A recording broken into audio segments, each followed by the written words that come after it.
teman-teman, kami dari kelompok 2 akan membahas materi mengenai sistem penjualan kredit dan sistem akuntansi piutang.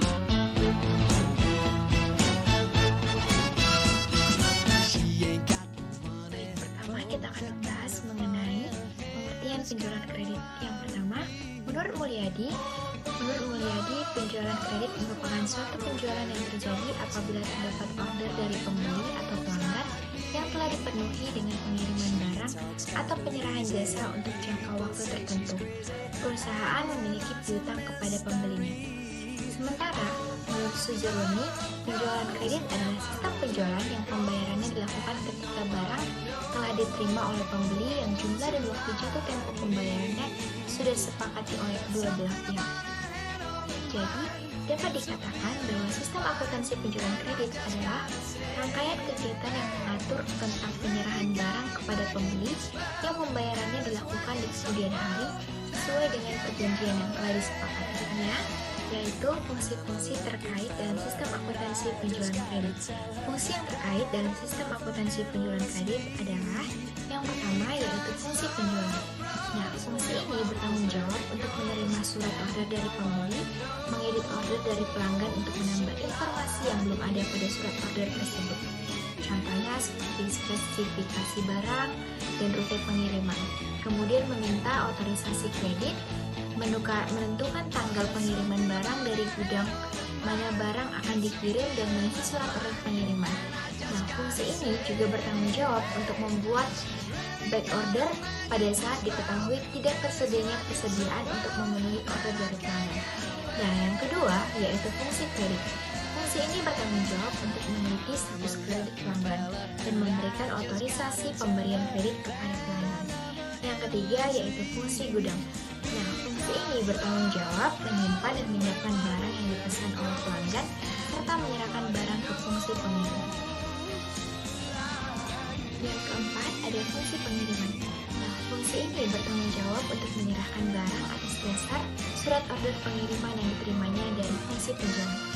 Fungsi ini bertanggung jawab untuk menjamin bahwa tidak ada barang yang keluar dari perusahaan tanpa ada otorisasi dari yang berwenang.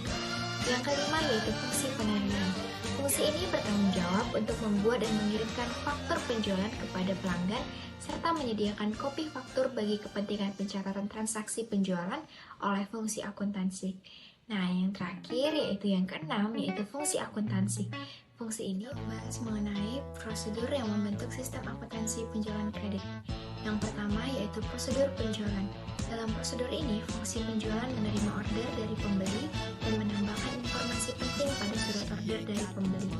Fungsi penjualan kemudian membuat surat order pengiriman dan mengirimkannya kepada berbagai fungsi yang lain untuk memungkinkan fungsi tersebut memberikan kontribusi dalam melayani order dari pembeli.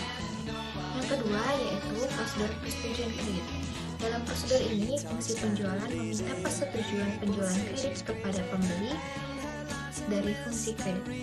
Yang ketiga yaitu prosedur pengiriman. Dalam prosedur ini, fungsi pengiriman mengirimkan barang kepada pembeli sesuai dengan informasi yang tercantum dalam surat order pengiriman yang diterima dari fungsi penjualan. Yang keempat yaitu prosedur penagihan. Dalam prosedur ini, fungsi penagihan membuat faktur penjualan yang mengirimkannya kepada pembeli dalam metode tertentu.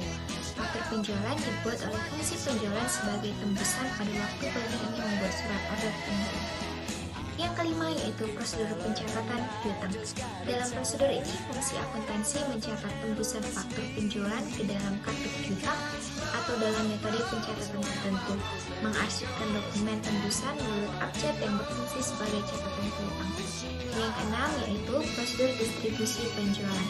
Dalam prosedur ini, fungsi akuntansi mendistribusikan data penjualan menurut informasi yang diperlukan oleh manajemen. Yang ketujuh yaitu prosedur pencatatan harga pokok penjualan. Dalam prosedur ini, fungsi akuntansi mencatat secara periodik total harga pokok penjualan yang dijual dalam periode dan instansi tertentu. Halo, perkenalkan nama saya Teresa Margaret Panjaitan. Selanjutnya saya akan membahas mengenai dokumen-dokumen apa yang dipakai dalam penjualan kredit.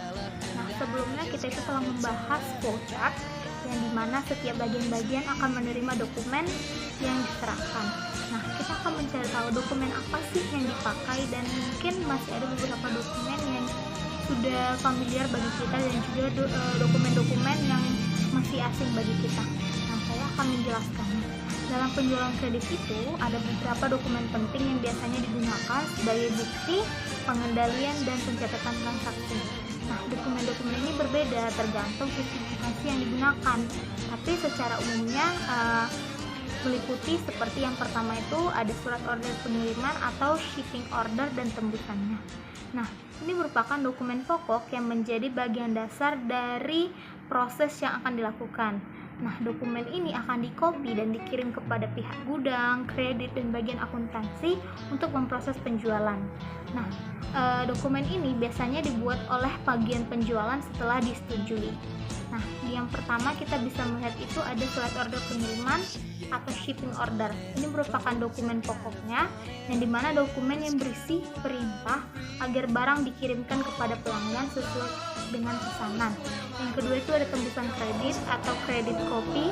Nah, ini merupakan dokumen hasil kopian dari surat order pengiriman yang akan dikirim ke bagian kredit untuk diperiksa apakah pelanggan tersebut layak untuk membeli barang tersebut secara kredit, apakah limit kreditnya masih mencukupi, ataupun apakah pelanggan tersebut terpercaya untuk diberikan kreditnya. Nah, ini merupakan menjadi bagian dari bukti persetujuan atas penjualan kredit tersebut. Yang ketiga itu ada surat pengakuan atau acknowledgement copy, merupakan kopian dari surat order pengiriman tersebut yang akan dikopi dan dikirim kepada pihak pelanggan sebagai tanda terima pesanan bahwa dia disetujui untuk membeli barang tersebut secara kredit. Nah, fungsinya itu agar pelanggan tahu bahwa order mereka sudah diterima dan sedang diproses. Yang keempat itu ada surat muat atau bill of lading. Nah, surat ini itu diterbitkan oleh perusahaan ekspedisi atau bagian pengiriman. Ini merupakan menjadi bukti resmi bahwa barang sudah diserahkan ke pihak pengangkut untuk dikirim ke pelanggan. Yang kelima itu ada slip pembungkus atau packing slip. Slip ini merupakan surat yang dimasukkan ke dalam kemasan barang dan biasanya berisi rincian isi barang. Ada jumlah, jenis, dan juga keterangan dari barang tersebut. Hal ini digunakan untuk memudahkan pengecekan oleh pelanggan ataupun memudahkan juga kepada pihak kurir agar bisa memastikan barang yang dikirim. Yang keenam itu ada tembusan gudang atau warehouse copy, merupakan kopian yang dikirim ke bagian gudang sebagai perintah untuk menyiapkan dan menyerahkan barang yang sesuai pesanan yang telah dipesan oleh customer.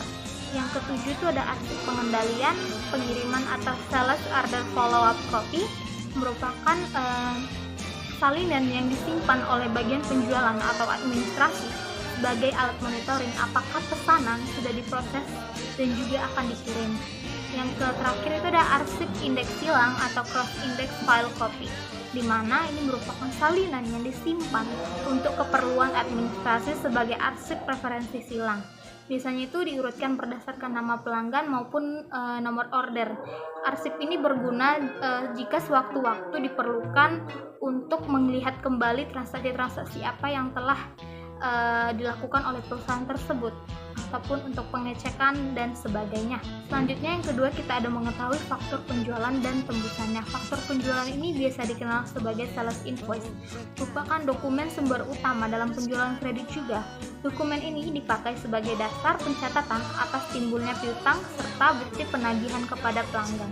Nah, kita bisa melihat yang pertama itu faktur penjualan untuk customer copy. Nah, ini merupakan faktur penjualan yang dikopi dan juga diserahkan kepada pelanggan. Ini berisi rincian barang atau jasa, jumlah, harga, diskon, pajak, dan total yang harus dibayar oleh pelanggan. Nah, faktur ini digunakan pelanggan sebagai bukti utang yang harus dilunasi. Jadi, faktur ini akan disimpan sebagai bukti dan ketika dibayar itu bisa diserahkan kepada pihak penjual dan juga bisa dicoret nanti utangnya. Yang kedua itu ada tembusan piutang atau account receivable copy. Ini merupakan salinan yang dikirim ke bagian piutang. Ini digunakan untuk mencatat transaksi dalam kartu piutang pelanggan atau dikenal sebagai subsidiary ledger. Merupakan menjadi dasar untuk memantau tagihan yang belum dilunasi. Yang ketiga itu ada tembusan jurnal penjualan atau sales journal copy.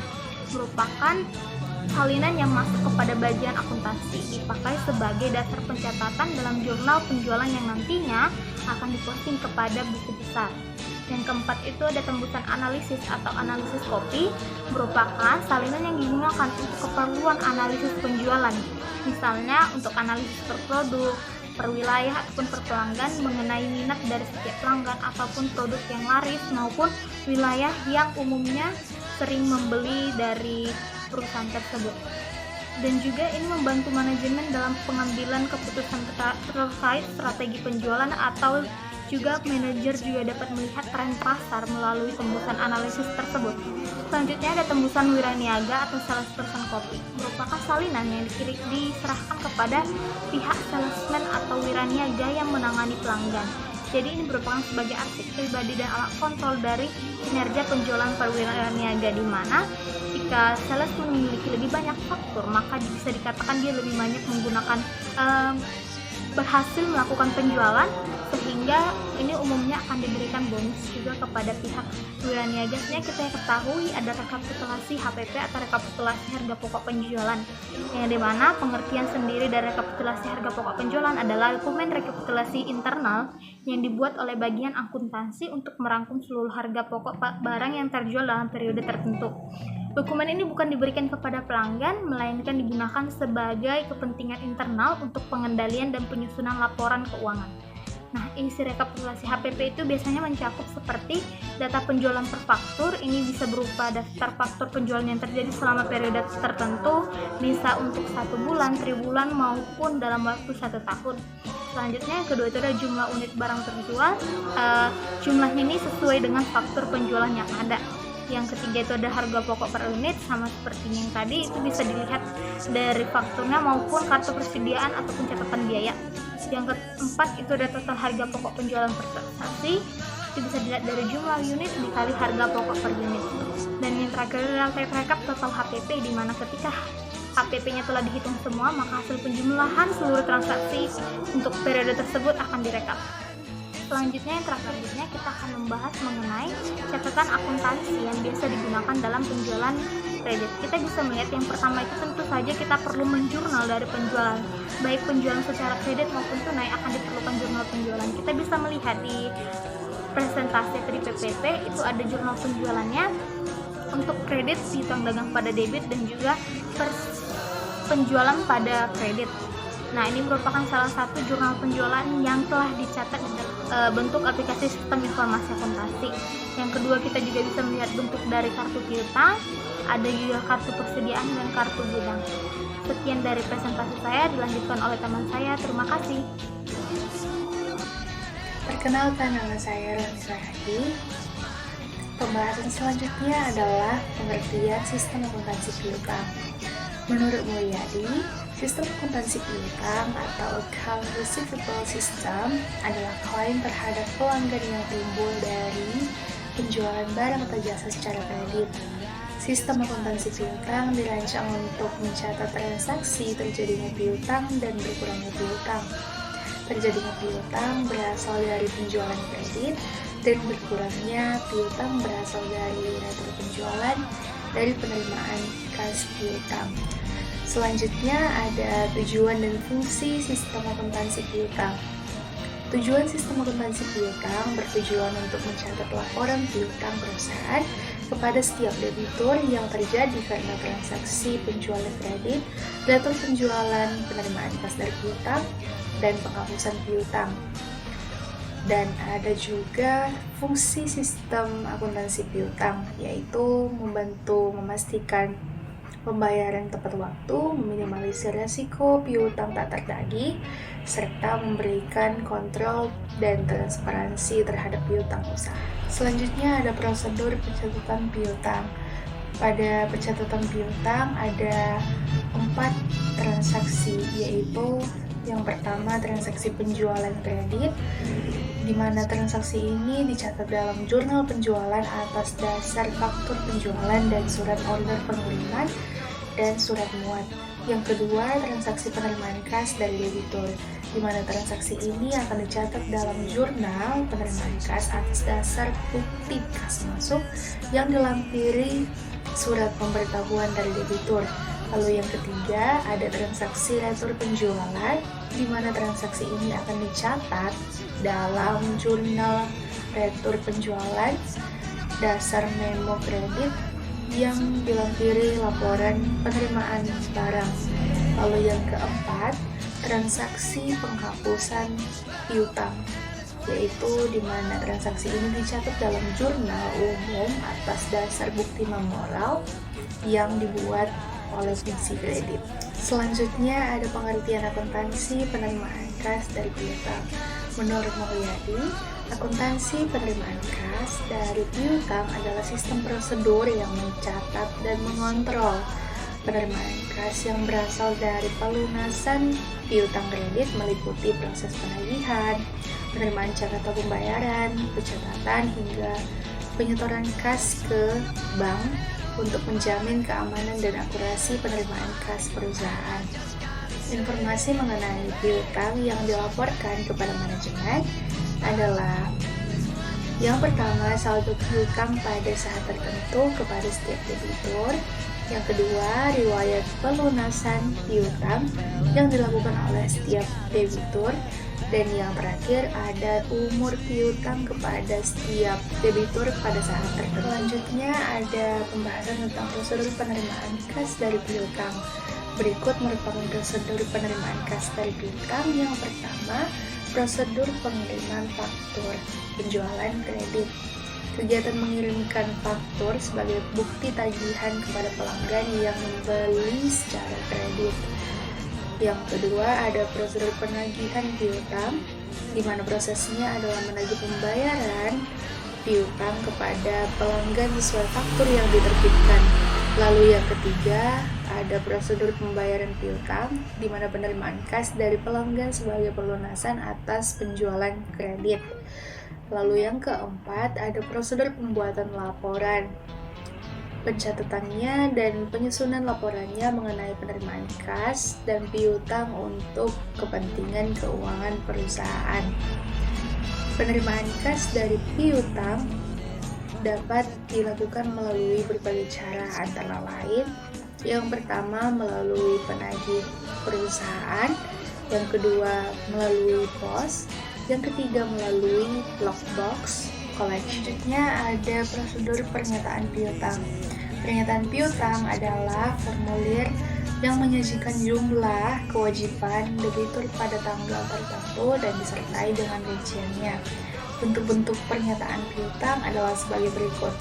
Yang pertama, pernyataan saldo akhir bulan; yang kedua, pernyataan satuan; yang ketiga, pernyataan saldo berjalan dengan rekening konvensional; dan yang keempat, pernyataan faktur yang belum dilunasi ataupun dibayar. Itu merupakan contoh flowchart sistem penerimaan kas dari piutang. Dimulai dari bagian pelanggan, membuat dokumen STP, lalu membuat pembayaran. Setelah itu akan keluar data pembayaran, lalu datanya akan dikirim ke bagian piutang. Yang kedua, pada bagian kasir. Bagian kasir dimulai dari mengirimkan faktur, lalu membuat dokumen faktur yang akan dikirimkan ke bagian piutang.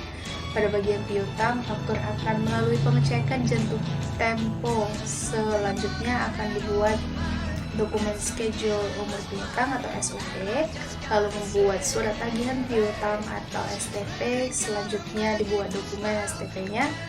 Nah, selanjutnya ada data pembayaran yang didapat dari bagian pelanggan, lalu membuat faktur lunas dari data pembayaran tersebut. Dokumen faktur lunasnya dibuat menjadi 2 lembar, yaitu yang lembar 1 akan diarsipkan kembali, lembar kedua akan diberikan kepada pelanggan. Setelah pembuatan faktur lunas tersebut, maka akan dibuat laporan penerimaan kas di piutang. Langkah terakhirnya, membuat 2 lembar dokumen LPKP, dan pada lembar kedua akan diarsipkan, lalu lembar pertama akan dikirimkan ke bagian keuangan. Selanjutnya ada beberapa simbol flowchart. Yang pertama ada simbol dokumen. Simbol ini digunakan untuk menggambarkan semua jenis dokumen. Simbol yang kedua ada berbagai dokumen, digunakan untuk menggambarkan berbagai jenis dokumen yang digabungkan bersama dalam satu paket. Yang ketiga ada simbol catatan, digunakan untuk menggambarkan catatan akuntansi yang digunakan untuk mencatat data. Yang keempat ada simbol on-page connector, menggambarkan bagan alir yang menjadi penghubung dalam satu halaman. Lalu ada simbol kegiatan manual, digunakan untuk menggambarkan kegiatan manual seperti mengisi formulir. Yang keenam ada simbol garis alir atau flow line, digunakan untuk menggambarkan arah proses pengolahan data. Lalu yang ketujuh ada simbol mulai berakhir atau terminal. Simbol ini untuk menggambarkan awal dan akhir suatu sistem akuntansi. Yang kedelapan ada simbol penghubung pada halaman yang berbeda. Kegunaannya adalah untuk menggambarkan bagan alir suatu sistem akuntansi diperlukan lebih dari satu halaman. Lalu yang ke-9 ada simbol arsip permanen, digunakan untuk menggambarkan arsip permanen yang dokumennya tidak akan diproses kembali. 10. Simbol keluar ke sistem lain, digunakan untuk menggambarkan keluar ke sistem lain. Dan yang terakhir ada simbol online computer process, digunakan untuk menggambarkan pengolahan data secara online. Pembahasan selanjutnya akan dilanjutkan oleh teman saya. Selanjutnya kita masuk kepada bagian yang terkait dan kegiatannya dalam penerimaan kas dari piutang. Bagian yang pertama ialah bagian kasir, yang tugasnya itu mengirimkan faktur penjualan kredit kepada bagian piutang. Bagian yang kedua adalah bagian piutang, yang dimana tugasnya itu terdiri dari menerima faktur penjualan kredit dari kasir, melakukan pengecekan jatuh tempo dan dicatat pada schedule umur piutang. Yang ketiga ada membuat surat tagihan piutang yang akan dikirimkan kepada pelanggan. Yang keempat, menerima pembayaran berupa uang tunai dari pelanggan. Yang kelima, membuat faktur lunas rangkap 2, dan yang dimana lembar pertama itu dikirimkan ke pelanggan sebagai tanda bahwa pelanggan sudah membayar sejumlah utangnya pada perusahaan pada saat jatuh tempo. Lalu lembar yang kedua disimpan sebagai arsip. Dan yang terakhir, membuat rangkap 2 laporan penerimaan kas dari piutang atau LPKP. Nah, lembar pertamanya ini akan dikirimkan ke bagian keuangan, sedangkan lembar yang kedua akan disimpan sebagai arsip. Selanjutnya kita masuk pada bagian ketiga, yakni pelanggan. Kegiatan pelanggan terdiri dari menerima STP dari bagian piutang, yang kedua melakukan pembayaran ke bagian piutang, yang ketiga berdasarkan data pembayaran, pelanggan akan menyerahkan sejumlah tagihan pada bagian piutang, dan yang terakhir adalah bagian keuangan, yang dimana kegiatannya ini menerima laporan penerimaan kas dari piutang. Melaluinya kita masuk pada dokumen yang terkait. Yang pertama itu faktor penjualan kredit. Nah, di sini sudah ada contoh faktur penjualan kreditnya. Kita bisa lihat dalam faktur penjualan kredit ini tertera nomor faktur, tanggal faktur, jatuh tempo, siapa nama penjual serta pembelinya. Lalu ada deskripsi produk, kuantitas produk yang diambil, harga satuan serta total harganya. Serta dicantumkan juga segala keterangan atau mungkin syarat-syarat dalam pembelian secara kredit ini. Yang kedua adalah schedule umur piutang atau kita singkat menjadi SUP. SUP berisi tentang jadwal dari tanggal jatuh tempo piutang sebagai suatu dasar untuk melakukan pencocokan antara faktur yang telah dikirimkan dengan schedule atau daftar jatuh. Tiga ada surat tagihan piutang. Surat tagihan piutang ini berisi tentang peringatan kepada pelanggan agar segera memenuhi kewajiban atau utangnya yang telah jatuh tempo. Nah, di dalam STP ini juga dilengkapi sejumlah piutang berapa yang harus dibayar serta dengan bunga dan potongannya. Dan yang terakhir ada laporan penerimaan kas dari piutang atau LPKP. LPKP ini berisi tentang laporan pertanggungjawaban yang dibuat oleh bagian piutang. Juga berisi tentang penerimaan kas yang diterima dari bagian piutang, lalu nanti ini akan disampaikan kepada pimpinannya. Kita ini masuk kepada hubungan antara sistem penjualan kredit dengan sistem akuntansi piutang dalam sistem informasi akuntansi. Nah, integrasi ini memungkinkan informasi transaksi kredit secara langsung menjadi suatu dasar pengelolaan piutang, di mana dengan sistem ini memungkinkan rekonsiliasi, pengendalian internal, serta pelaporan keuangan yang akurat dan efisien. Secara sistematik dalam kerangka sistem informasi akuntansi, hubungan tersebut memastikan bahwa setiap transaksi dimasukkan dengan tepat, dipantau serta dilaporkan, mulai dari invoicing hingga pencairan pembayaran. Model ini tidak hanya meningkatkan efisiensi operasional dan akurasi laporan, tetapi juga mendukung transparansi, auditabilitas, dan pengambilan keputusan berbasis data di dalam perusahaan. Nah, kesimpulan yang dapat kami petik dari materi ini adalah sistem penjualan kredit dan sistem akuntansi piutang merupakan dua komponen yang saling berkaitan erat dalam kerangka sistem informasi akuntansi. Sistem penjualan kredit berfungsi sebagai sarana untuk meningkatkan volume penjualan melalui mekanisme pembayaran yang ditangguhkan. Namun, penerapannya memerlukan pengendalian internal yang ketat agar risiko piutang tak terlagi dapat diminimalkan. Di sisi lain, sistem akuntansi piutang berperan penting dalam mencatat, mengelola, serta menyajikan laporan atas seluruh mutasi piutang, sehingga perusahaan memiliki informasi yang akurat mengenai saldo, umur piutang, serta riwayat pembayaran pelanggan. Keterkaitan keduanya tampak jelas melalui integrasi data. Integrasi ini nantinya akan memastikan ketepatan pencatatan, meningkatkan transparansi, serta mendukung penyusunan laporan keuangan yang andal sebagai suatu dasar pengambilan keputusan manajerial.